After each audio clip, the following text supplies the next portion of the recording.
Bismillah ar-Rahman ar-Rahim. Welcome back to this sort of informational video about the Islamic Seminary of America. My name is Jimmy E. Jones. I am the Executive Vice President of the Islamic Seminary of America, and I'm a professor of comparative religion and culture there. I'm here with two other members of our academic council, the Dean Yasser Hadi and Dr. Tamara Gray, whom you've heard from before. What I'm going to do is talk a little bit about the curriculum at the Islamic Seminary of America and what you can do to involve yourself in our educational program. We have 2 degrees, one a Master of Arts in Islamic Studies, another a Master's of Divinity. The Master of Arts in Islamic Studies is a 48-credit degree. The Master's of Divinity is a 72-credit degree. The basic difference between the two is that the Master's of Divinity has a clinical component. That's to say, a hands-on component, wherein people get a chance to go in the field, as it were, and apply what they learn in the classroom. The 2 aspects of that component in the 72-credit Master's of Divinity degree is clinical pastoral education on the one hand, and field education on the other.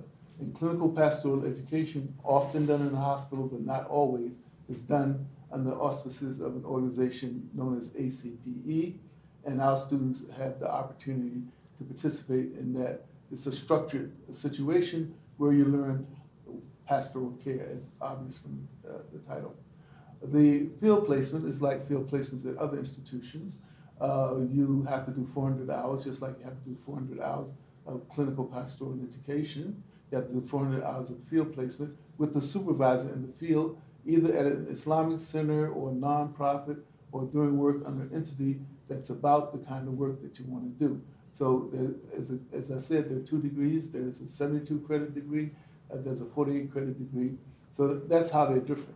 How those degrees are alike is that we, the faculty, have determined that we feel that there are 10 courses, and you can go to our website and you can see them at islamicseminary.us. There are 10 courses that everybody who gets a degree from the Islamic Seminary of America must take. And you can see them at our website, because we're starting later than I thought. We won't go through each one of them, but everyone who takes a Master of Arts in Islamic Studies, who takes a Master's of Divinity, has to take these 10 courses. So this is what called in higher education language, institutional requirements or core requirements. The other thing that everybody must do if you're taking a degree with us is have an assessment of your Quranic skills. That is to say that you know at least 1 juz of Quran with tajweed, that's right, the science of tajweed, and you will be assessed for that. And we don't charge for that course, but you have to pass that before you get the degree. The other thing that you have to do is to be able to pass the Arabic assessment level test for Waqih at either the 2nd level for the Master of Arts in Islamic Studies or the 4th level for the Master of Divinity. So this gives you a broad idea of what we do. So the core courses, 10. You have field placement in Master of Divinity and clinical pastoral education. You don't have a field placement in Master of Arts in Islamic Studies, so it's 48 credits as opposed to 72. And everybody must do their Arabic and Quran proficiency. The other thing we do is we take issues that we are facing in the community, and we try to look at those issues through an Islamic lens. And so we teach courses like counseling from a cross-cultural perspective. We teach public speaking, but we look at it from an Islamic lens, and we teach other courses as well. So it's relatively easy to understand our degrees. If you're interested, go to our website at islamicseminary.us, and you'll find under academics, right, you'll find the course degrees. You'll find also under academics what we're teaching this semester and the next semester. You'll find the spring semester, the courses we're teaching now, and the spring semester that's coming up, and the fall semester, the courses we're teaching now. What I'd like to do is turn to my colleagues, Dr. Yasser Qadi and Tamara Gray, who help shepherd the curriculum, help put the curriculum together. Since Dr. Yasser is the Dean of Faculty, he's going to talk a little bit about the philosophy behind what we do. Jazakallah khair. Assalamu alaikum wa rahmatullahi wa barakatuh. Alhamdulillah wa salatu wa salamu ala rasulillah wa ala alihi wa sahbihi wa wala ma ba'd. It's been my great honor and privilege to be with the Islamic Seminary, actively involved for almost 5 years now, alhamdulillah, and teaching for the last 3.5 years. And a lot of people ask, what exactly is the philosophy of teaching at the Islamic Seminary? What is different about the Islamic Seminary? And the way that we view the Islamic Seminary, we're not in competition with any other institute or madrasa out there. We have a slightly different, if you like, philosophy and product, and students have to see and choose, which version or which type of product that they're interested in. We are a master's level program, and we are inshallah on our way to accreditation. So we're going to be the first inshallah accredited master's level seminary in North America. That is our goal inshallah ta'ala. And our program and our philosophy is very, very unique. Me personally, as many of you are aware, I've studied in the traditional madrasa systems, the Islamic University of Medina. And then I went on to do my PhD at a Western institution at Yale University. And I noticed that there is a marked difference between how Islam is taught at a seminary versus how it is taught at a secular institution. And the fact of the matter is that there are strengths and weaknesses and pros and cons in both of those paradigms. At a seminary, you do go over quite a lot of the subject matter, but at the same time, there's a lot of reverence given to the tradition. You're not really allowed to ask somewhat difficult or awkward questions. There's a lot of just acceptance and just taking what is taught at your particular seminary, and that's fine, not a problem per se.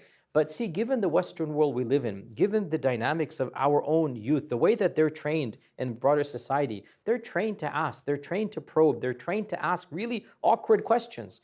And sometimes, if they were to ask those questions at most of your seminaries, either they would be told to not even ask, or they would frankly, generally not be given answers that would be conducive to their mind.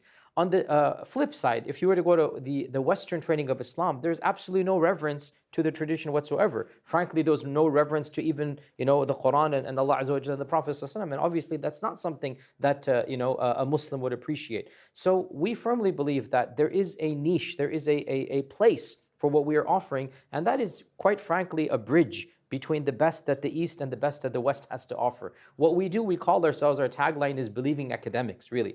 So what we're going to do in any class that you take with the Islamic Seminary, we will give you a bird's eye view of the entire tradition. You will see, for example, if you took a hadith class or an ulum al-Quran class or an aqidah class, you're going to study the classical heritage, 14 centuries, but not just from one strand, not just from one base, which is how most seminaries operate. And again, that's good for them. This is not, each person has to decide what they want to do. If you were to take classes with us, we are openly ecumenical. We want you to know what other groups within the faith say as well. We want you to know why they say them, because we are producing movers and shakers. We're producing intellectual thought leaders. We're producing community activists.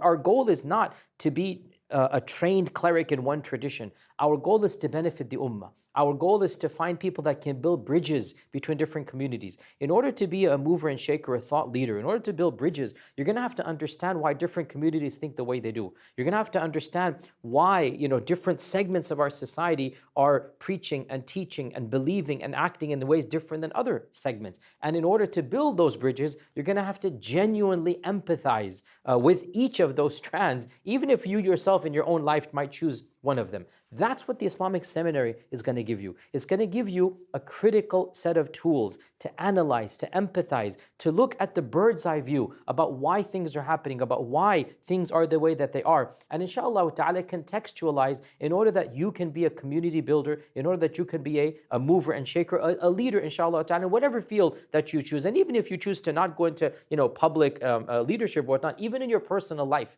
to be a more mature and a more well-rounded person, to understand understand the events taking place, within our ummah and even outside. One thing that we do at the seminary, which we believe is very important, is that not only do we teach from within, we also teach from without, i.e., what do people outside of our faith say about this field that you're studying? What do they say about collection of hadith, about preservation of the Quran, about the reality of whatever, Islamic history? So you bring in the modern voices, you bring in the movers and shakers of the academy, not so that we necessarily take from them, but so that you're aware and so that you can better benefit and better dialogue and better defend. There's no way you can defend the faith if you don't know the criticisms, taking place against it. So we are a very, very unique model. And each of the students who wants to study Islamic studies, you need to ask yourself, what philosophy, what model am I most interested in? And alhamdulillah, our seminary is providing, I say this with humility, inshallah, a service that I don't think any other seminary is doing. The type of philosophy that we have and the type of curriculum that we have,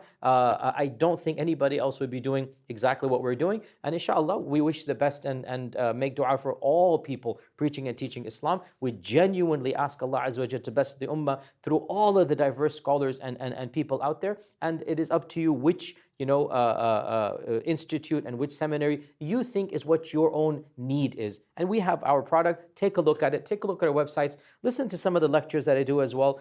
Some of the library chats I do are kind of, embodying the philosophy of the seminary, if you like, and see if that sort of talk appeals to you. And if it does, then inshallah ta'ala, consider applying. And our website has more details, and I'll pass it back to Dr. Jones, inshallah. So what you've heard is a little bit about what goes in the classroom from Dr. Gray, from myself in terms of the structure of the curriculum, and from the dean, the philosophy. We'd like to close out by doing three things: talking a little bit about what it's like to go to the Islamic Seminary of America. So what can you expect if you sign up? Number two, some numbers, some data about who decides to come here. And number three, ask Dr. Gray, before we sign off, to talk a little bit about one of the courses that she teaches. She has a specialty, and she has lots of specialties, but one in Islamic leadership. She taught a course last summer called The Foundations of Effective Organizational Leadership. And this weekend, as we're taping, she's teaching a portion of that course, because one of the things we do is we try to give back to the community. We mashallah, we're about giving degrees, but we're also about taking what we learn and take it to the people who are on the front lines. All you have to do is be 18 years old or older and be interested in improving Islam in America. And we are doing a workshop called the Visionary Leadership Awards this weekend. And so she's going to talk a little bit about the kinds of things, leadership, that she's talked about in the Foundation of Effective Organizational Leadership, so you get a flavor of how we handle issues. And I'm going to talk right now a little bit about who comes. So if you decide that this is the place for you, you'll go online to islamicseminary.us, you'll click on applications, it'll be easy to find. And you'll find the application. If you've already had undergraduate degree, you'll find the application is very similar to that degree. We'll ask for your name and the same things. We'll ask for 3 letters from you. We'll ask for a personal statement from you. And inshallah, we have an admissions committee. We'll take a look at your application and get back to you as soon as possible. Once you get in, right, a couple of things you should know. We try not to turn away anybody because of need. We can't promise that we'll fund people 100%, but we can promise that we will make every effort within our means to make sure that you won't turn away from a master's level education because of money. And thus far, I don't know of any student over the past 3 years who's had to drop out because of money. If they've come to us, we've tried to help provide it. The other thing you need to know is that even though this is a rigorous program, it's a student-friendly program. Why do I say it's a student-friendly program? Because our staff has a 1:24:48 response standard. I'm telling you now, if we don't meet it, you can hold us to it. We try to answer everybody in 1 hour. If we don't answer it in 1 hour, we try to answer within the next 24 hours. If we don't answer the next 24 hours, we try to answer within 2 days. If we don't answer in 2 days, we're very late. And so we are very student focused. We've tried to help students out financially during the pandemic.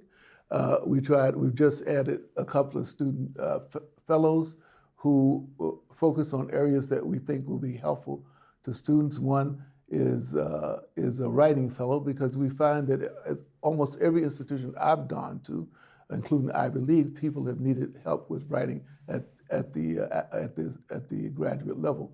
And so we're very student focused, and we have a student government that was organized by the students themselves in order to support us, right? And so what happens when you come in? You pay $10 in order to register. If you have financial aid, we'll apply it after a drop period. A course typically meets for a weekend. Usually this weekend, we happen to be in Dallas when this is being recorded. There's a class that's meeting Friday night and Saturday. Friday night from 5 to 9, I believe, and Saturday from 8 to 4. That's one course. And then there's another course that meets Saturday night from 5 to 9 and Sunday from 8 to 4. That way, a person could come to Dallas-Fort Worth just for that weekend, right, and do 2 classes. Then for 10 weeks, each of those classes has its own separate 2-hour classes. One might meet on a Monday, the other might meet on a Tuesday night. And so what you're looking at, if you take one class, you're only taking one night and one day. If you take 2 classes, 2 nights and a day. And then next 10 weeks, you're online by Zoom. And then at the end, you come back and you do the same thing.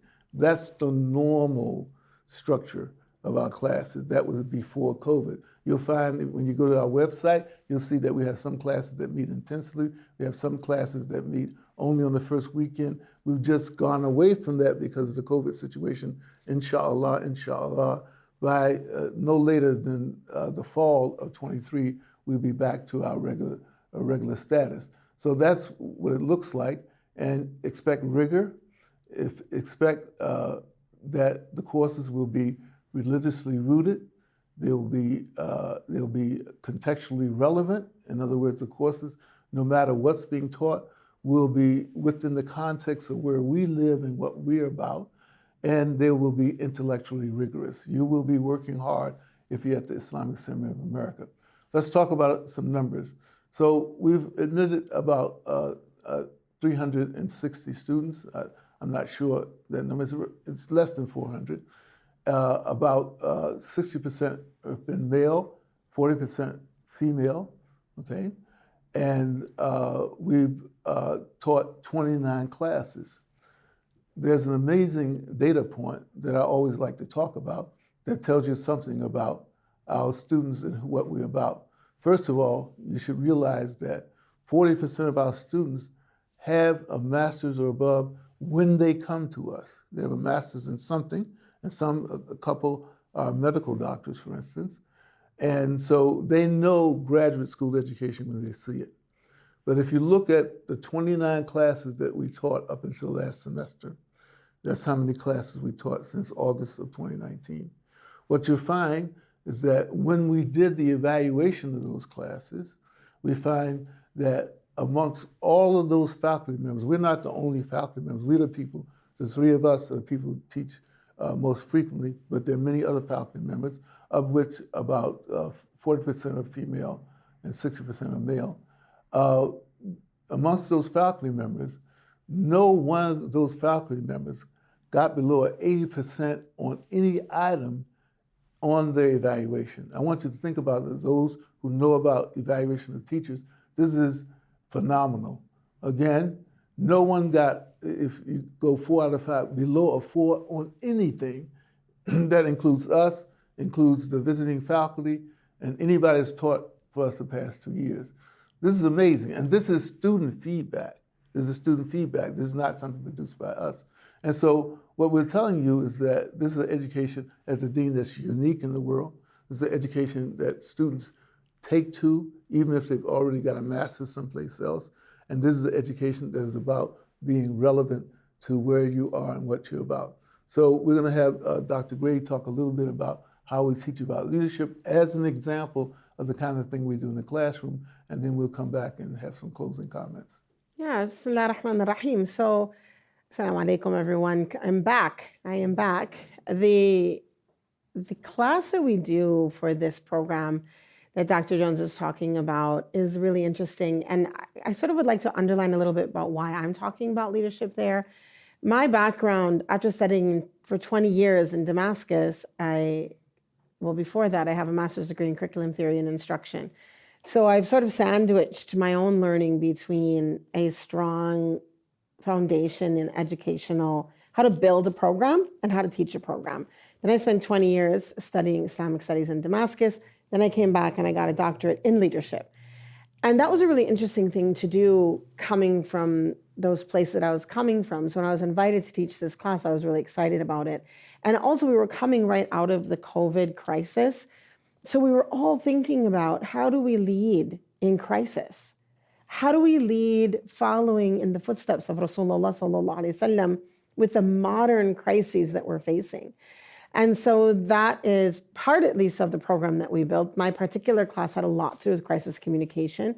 I also did a survey of leaders throughout the centuries, the past 15 centuries, including this one, looking at men and women who have led and what were they facing, what crisis were they facing, how did they respond to it, and what does that look like? So when we look at Western ideas around leadership, we look at our own historical ideas around leadership, as well as the Prophet ﷺ's words and attitudes and teaching around leadership, we can come up with something that's really, really strong and really effective in growing the next generation of leaders to face the new crises that are coming, because we all know they're coming and we know they're going to be serious, and we know that we need people who are ready to face them. So yeah, that's what I was doing. It's really wonderful. I look forward to doing it this weekend again. Okay. So we're going to wrap up by asking all three of us to talk about, Dr. Gray to talk a little bit about, Dr. Gray is the founder and chief spirituality officer for Rabata, that educates women around the world. And like for her to make a pitch to women, because lots of times women, this is not a space. Islamic studies is not a space that's friendly to women.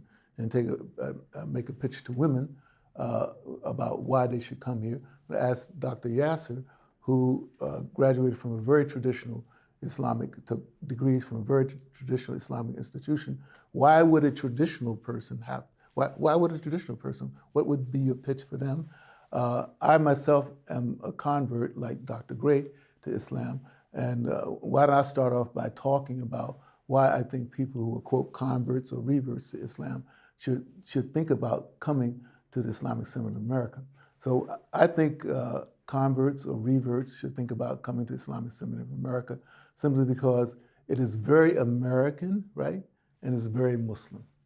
It's very American and very Muslim. Often converts go into masajid, other Islamic institutions, and feel like they're outsiders because they're too American, right, and not Muslim enough. Dr. Gray has co-authored a book about this called Project Lena. It's a very important book. But I think if you look around our classrooms, I'm probably the only person in the institution who's sat in on part of just about every class, that if you're American and Muslim, you'll feel comfortable in those classes, and that you don't feel like an outsider. You don't think people are talking above you, because everybody sort of, sometimes in class everybody's equally ignorant. But my point is that it's a very American institution, it's a very Muslim institution, and it values the insight of people who were born here and born abroad.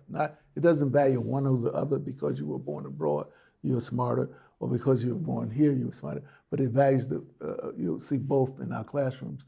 And so if you are a convert and you're thinking about a path forward, how I should learn in terms of working in our communities, and particularly the African American community, by the way, because sometimes, not all the times, we have a strong, what I've sometimes run into a streak of anti-intellectualism, simply because many of us have been burnt by our experiences as African Americans in educational institutions. I want to tell you, as an African American myself, and we have a very diverse faculty, including African Americans, this is a space where we feel that you'll be welcome as a convert, as an African American, as a person who's often an outsider in other institutions. So Dr. Gray, why should women consider coming to the Islamic Seminary of America? Yeah, so I love how you underline my title, Chief Spirituality Officer, because I think that's the most awesome title ever. I just want to say I didn't make it up. I stole it from someone else. And I'm saying that because that, if you think about women, Muslim women in our community today, and we think about what's happening, a lot, let's be frank and honest, a lot of women are hurt. A lot of women are struggling to find space in community. A lot of women are struggling to find space where they can define themselves as Muslim women within the Muslim community and rhetoric and outside of it. And this is a cultural crisis in and of itself. And if you are in that space where you recognize that problem and that issue, I welcome you to our classroom, because you will be able to grow in such a way that you can be the chief spirituality officer of your own masjid or your own local community. I did mention earlier, and I want to repeat it, that one of my personal dreams is that I would like to see North America become a space where local communities look for an imam, a strong imam with a great educational background, and a female network, a female resident scholar, a woman who also will be local to the community, will help to support the community, that both of them will have full-time salaries. They will be there in the community to support, raise, upbring, create programming, and build the community. It's not a one-person job. It needs more than just those two, but my dream is to start there. And I do hope that before the end of my life, I start to see that across North America. And if you have in your mind that you'd like to be part of that, here's one place that you can come. If you are a woman, get that master's degree and show up at your local community center and say, I'm ready, hire me, and start building. And then they can call you the chief spirituality officer. Dr. Yasser. So as a madrasa graduate myself, I think TISA is extremely necessary for many madrasa graduates, especially those that understand that their training gave them a good background, but it also left them with a lot of unanswered questions. Every madrasa graduate that's forward thinking, that's curious, that is scared to ask questions in class, you know exactly what I'm talking about. You were told to basically follow this opinion and do this and don't ask too many questions. But why? Why is it like this and not that? Why do we have this view and they have that view? How do we understand these questions and whatnot? Every madrasa graduate that's intellectual, that's thinking, that's curious, that, you know, maybe sometimes a little bit of a troublemaker in class, like raising the questions all the time, you know what I'm talking about, right? That you need a safe space where, yes, we're believers. We love Allah and His Messenger. We know there's a red line you cannot cross. But at the same time, there are questions that need to be asked. Very awkward questions, very difficult questions about our tradition. And this is where, you know, alhamdulillah, we have like-minded students, like-minded professors, where yes, we do welcome such questions within, you know, the proper appropriate protocols and respect and whatnot, and we ask these questions and we discuss them, and we go where most other seminaries would not go. We also bring in thinkers and professors from outside the tradition, and we allow them to challenge you. Read this stuff, read this book. This is what is being taught at that university. This is an author or a professor at such and such, and he's teaching Islamic studies, or she's writing books about the seerah, right? This is what is being taught out there.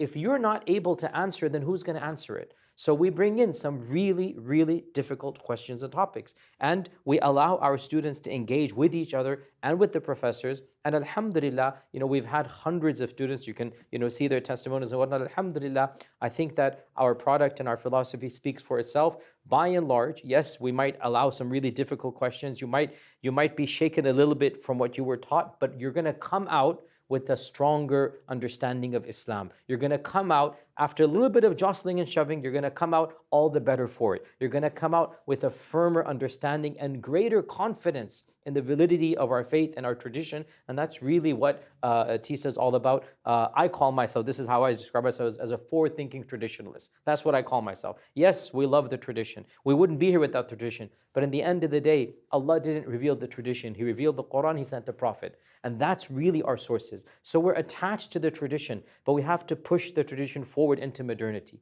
And that's a very difficult topic. It's not easy, but that's what we aim to do, or at least that's what we aim to bring about. We want to bring about that space where traditional thinking, like-minded scholars, researchers, students understand we have to push the tradition forward and live in modernity to preserve Islam for the future. That's what, inshallah. Alhamdulillah. So some closing thoughts here. First of all, we got here a little late because we had two professors looking at directions at the same time, right? And so we got here a little late, so we didn't set up the Q&A that we wanted to. So if you have a question you'd like to ask, you can email us at info@islamicseminary.us, info@islamicseminary.us, and we'll try to answer those questions. And we'll even give you a phone number to talk to an advisor if you have some questions that weren't covered here. The second thing is that the thing to understand about us that makes us stand out from other institutions, this is factually true, is that we're an institution of, by, for Muslims and the world. And what do I mean by this? That is that the planning, the initial planning for this institution began years before we opened our door by Muslims, right? The structure of the curriculum is guided by Muslims. The three of the people who are sitting here and others are guided. It's for Muslims, and therefore it's for Muslims in this place and this time. And the reason I highlight this is that there are programs out there that are teaching Islamic studies that are not of and by for us. That's just a fact, that many of the courses that people have to take, required to take in that curriculum, are not relevant to us and not about what we're about. And I'm not trying to bash any institution. This is just factually true. There are very few seminaries. There are others, but there are very few that were conceived by Muslims, designed by Muslims, taught by Muslims. By the way, it doesn't mean we don't read non-Muslims. It doesn't mean that we don't. I've had non-Muslims speak in my class, and I know Dr.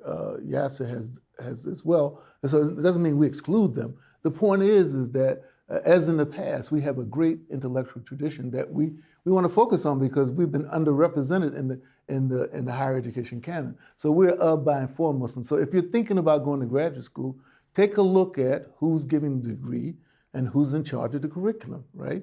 And some of those people who are giving an Islamic studies degree, ultimately the power lies with non-Muslims. And we need to build our own institutions, not to exclude other people, but to add to who we are and what we're about in the United States of America and in the world. The final thing is that, and I want to invoke Malcolm X, El-Hajj Malik Shabazz, is that as Dr. Yasser said, we're believing academics. Believing comes first, right? Our deen comes first. And that one thing that I think the three of us have in common, we come from different social, economic backgrounds, is a passion for the deen, right? This is what we're looking for people who come into the Islamic Seminary of America, passion for the deen, and not a passion to shove ourselves in the corner, but to take on the obligation that the Quran asks us, that our beloved Prophet ﷺ took on when he went from Yathrib to Medina, who are willing to take that's the kind of person that we're looking for. And so, you know, we, as Dean Yasser said, we ask tough questions, but there are red lines that we don't go outside of. We're believing. We believe in the basis. We're not going to question Allah, astaghfirullah. We're just not, right? We're not going to question prophethood, astaghfirullah. We're just not. But there's lots of other things. Our classrooms are very exciting places to be. And I would put our classrooms alongside any other classrooms in the world.